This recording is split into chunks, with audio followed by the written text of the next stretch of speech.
Loki, dieu de la malice dans la mythologie nordique, prenait part à de nombreuses aventures amusantes. Mais il avait également un mauvais côté, et de sa semence naquirent les créateurs responsables de la ruine des dieux Aesir. Il avait une femme fidèle qui s'appelait Sigyn. Avec elle, Loki eut 2 fils, Narvi et Vali. Sleipnir était un autre fils célèbre de Loki. C'était le fameux cheval à 8 jambes d'Odin que Loki avait conçu au détour d'une histoire pour le moins exotique.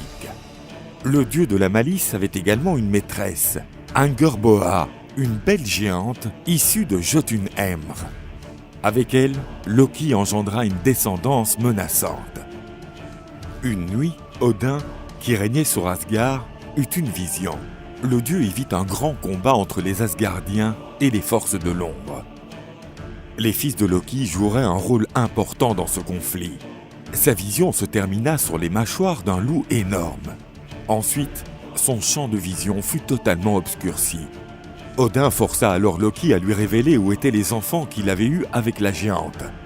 Ainsi, les dieux partirent vers Jotunheimr à la recherche des enfants de Loki. Après être arrivés dans la demeure de la géante Angerboa, les dieux localisèrent leur progéniture. Les enfants de Loki étaient encore remarquablement jeunes. L'un d'entre eux était un serpent, l'autre un louveteau, et il y avait également une jolie fille. Lorsqu'elle se tourna vers eux, les dieux se rendirent compte que l'autre moitié de son corps consistait en un cadavre en décomposition.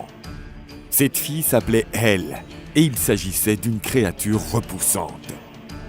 Les dieux prirent les enfants des bras d'Angerboa et les transportèrent vers Asgard.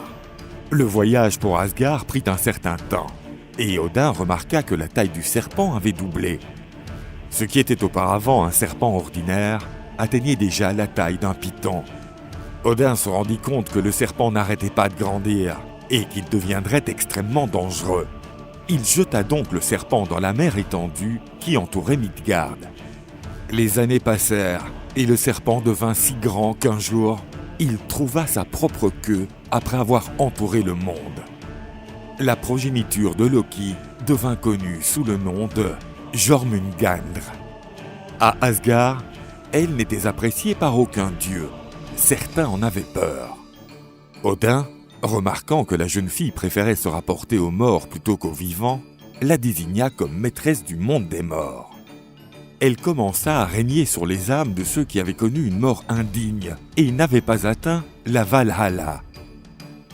Le louveteau, pour sa part, commença à être élevé par les dieux d'Asgard et apprit la langue des dieux.